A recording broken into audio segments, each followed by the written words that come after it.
In this video, I would like to talk about sales and marketing. Now, whatever your company does, so to speak, is irrelevant because in effect, it is a marketing company for your services and for your products. So sales and marketing are the most important things for any company, and they cannot be delegated. If you're, let's say, a small company, you have to be in charge of sales and marketing because that is going to be the determining factor for failure or for success. Now, when companies are struggling, if they have a difficult time financially or they're not selling their products, in the end, no matter what the problems are, in the end, it all comes down to low sales. And if a company is doing well, it's usually because of high sales. So yeah, there is something in between where the management tries to obviously save money and make the best processes and so forth. But in the end, high sales is the determining factor for success, and low sales is the root of all kind of problems that you might have had in a company. So sales and marketing obviously are the most important thing. And now here's another thing. 74% of all business owners and millionaires are involved or directly or indirectly involved in the process of sales of their products and services in any kind of company. So what does that tell you? It tells you that it's key, and that's why you need to make it a focus. So if you want to learn more about sales and marketing, I encourage you to buy my other products, Sales Psychology and Online Marketing Success, where you can actually learn the strategies, the psychology behind it, how to write a sales letter and so forth, just to present your products in the best possible way. And also strategies how you can sell and present them so that it triggers emotions and people are more willing to buy them. And that's why you need to make it your number one priority if you want to become successful in business.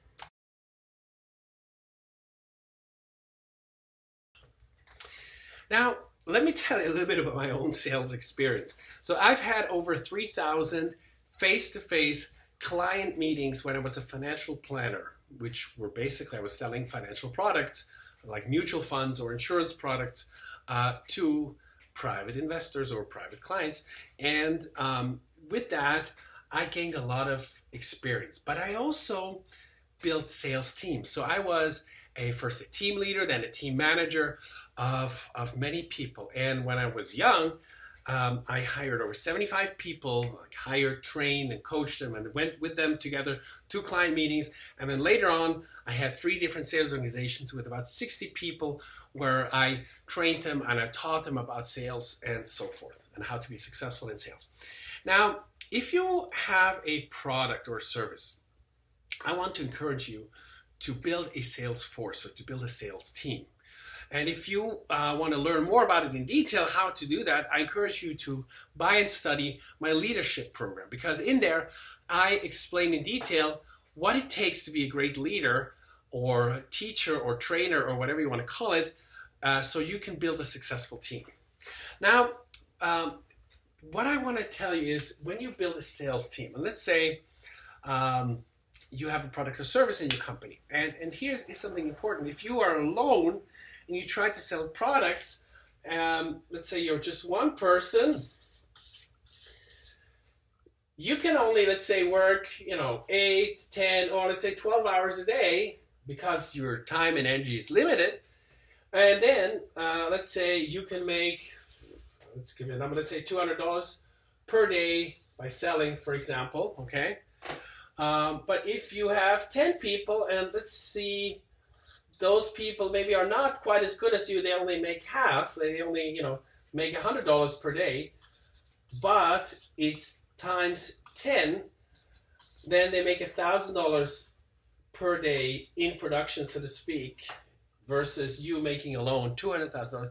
So the leverage of having a sales force, even if they're not as good as you, in this case, is 5 times more successful. So if you want to be more successful in business, I encourage you to start your own sales team.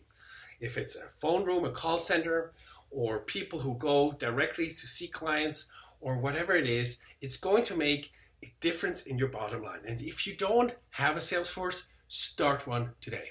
Now, what does it take, or how do you start a sales force that is going to be successful?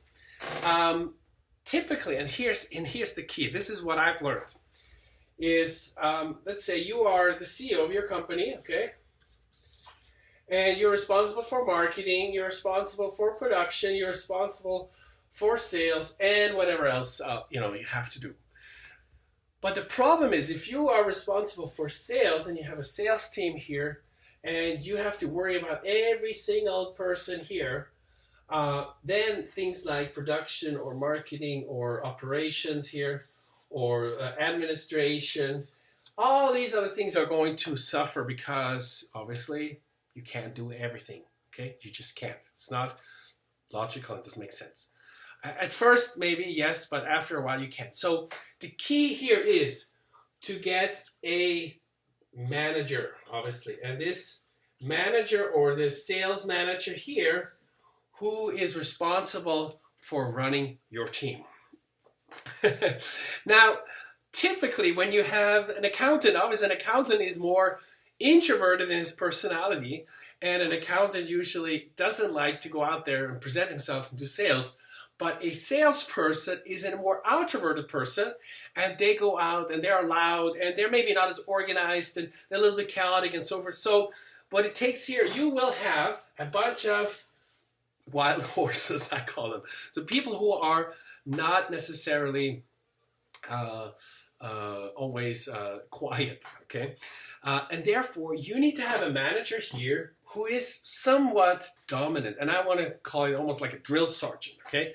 But it's better to have a more strict person or someone who is not just good at what they do, but also has the authority to manage that kind of team, okay? So your first job by doing something like that is to find this person, okay? So don't start and hire a whole bunch of salespeople and then hope that one of them maybe can become manager, and that's possible too, but it's typically when you start finding this kind of person here first who can run the show for you, okay? And if you have that kind of person, really keep him and make sure he's happy, because he's going to help you to make it a success.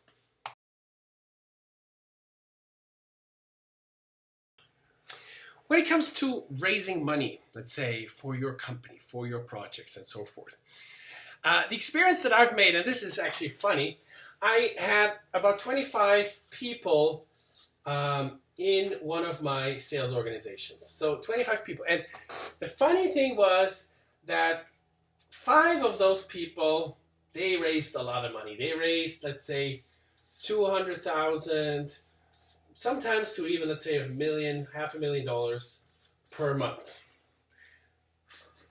15 people raised about, let's say, $50,000 per month, okay, on average. And 5 people raised 0.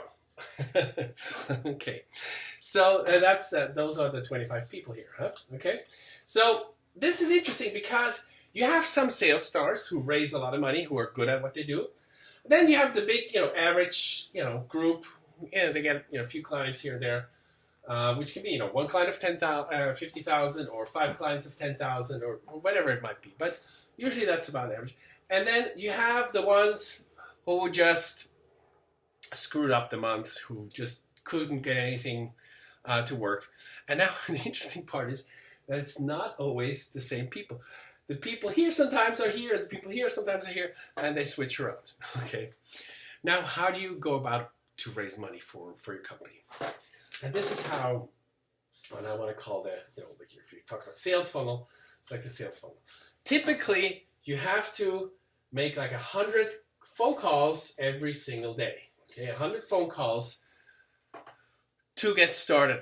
And 95% of the people, so 95 people are going to say, I'm not interested in your project. I don't care about it. So you get a no. But 5% or 5 people will say, yes, send me the general information, send me the info, let me look at it. Okay, so you need here leads, okay? And as I said, You get 95 no's and 5 people to say yes. So you get some leads. And those leads you need to follow up with. You send them more information, you talk to them more, and eventually those leads are potential clients, and out of here you get maybe 1 to 2 clients out of 100 calls or leads that you start making. So it's a very, very brutal process. It's not easy whatsoever. It takes a lot of phone calls, it takes a lot of selling and so forth. But if you want to raise money, that's what you have to do, but it works. And if you have a good project, your project in itself should be of high quality and should be motivating for someone to invest in. Now, one of the most important things that happened in my life as a businessman was when I started to hire professionals who were good at, say, design and marketing materials. And so I was usually the one writing the materials because that's a talent of mine that I have. Maybe not everyone has that, but that's why I recommend. And it used to be called Odesk. Now it's called Upwork, Upwork.com, or there's also freelancer.com. So that's a site where you get people from all over the world who, let's say someone is good at web design, or someone's good at designing a brochure or something, or someone's good at copywriting, at putting together content. So whatever it is that you don't have, where you're not good at, don't try to make it a strength because you're never going to be good at it. Try to focus on sales and marketing because that's your job as the manager or CEO of the company. But for all other things, try to hire an external person. And when I was back in Europe, obviously we have higher standard of living, expenses are more are higher. So with Upwork, the advantage is you can get someone from like India or China or South America, somewhere where maybe the standard of living is not so high. Maybe someone, instead of charging you $25 an hour, would charge you only $5 or $10 an hour.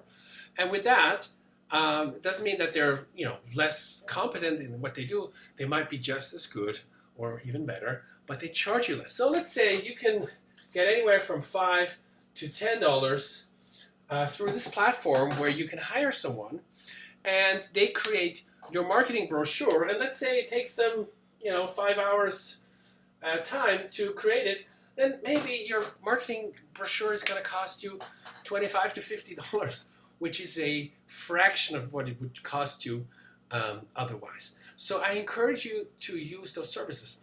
And there's even people, and I've been amazed. Evan Pagan, he's one of the most successful online marketers. He has over 80 employees, but all of them are virtual. He doesn't have an office space. He doesn't work with them. He has them all virtual. So he started maybe with people that way. And now think outside the box. Let's say you want to do a Facebook ad and you've never run a Facebook ad. How do you do that? Well, maybe you can look at all the YouTube channels and you can try to learn it and go and read all the details. Well, maybe you still don't know if you're doing the right thing. Well, hire someone who's done it before, who is maybe a specialist, who does it for other companies, and tell them, look, this is what I want to do. Please go out there and do it. So your job should be to focus on the things that you are good at, where your strengths are. It might be production of your company, products, or focus on your company, focus on sales and marketing. But all the things that can be delegated, delegate them. Okay, especially in today's day and age with the internet, with Freelancer, Upwork, or other platforms, you can hire the people that you need to get the services that you need, and you can basically get anything done through outside consultants and make it happen.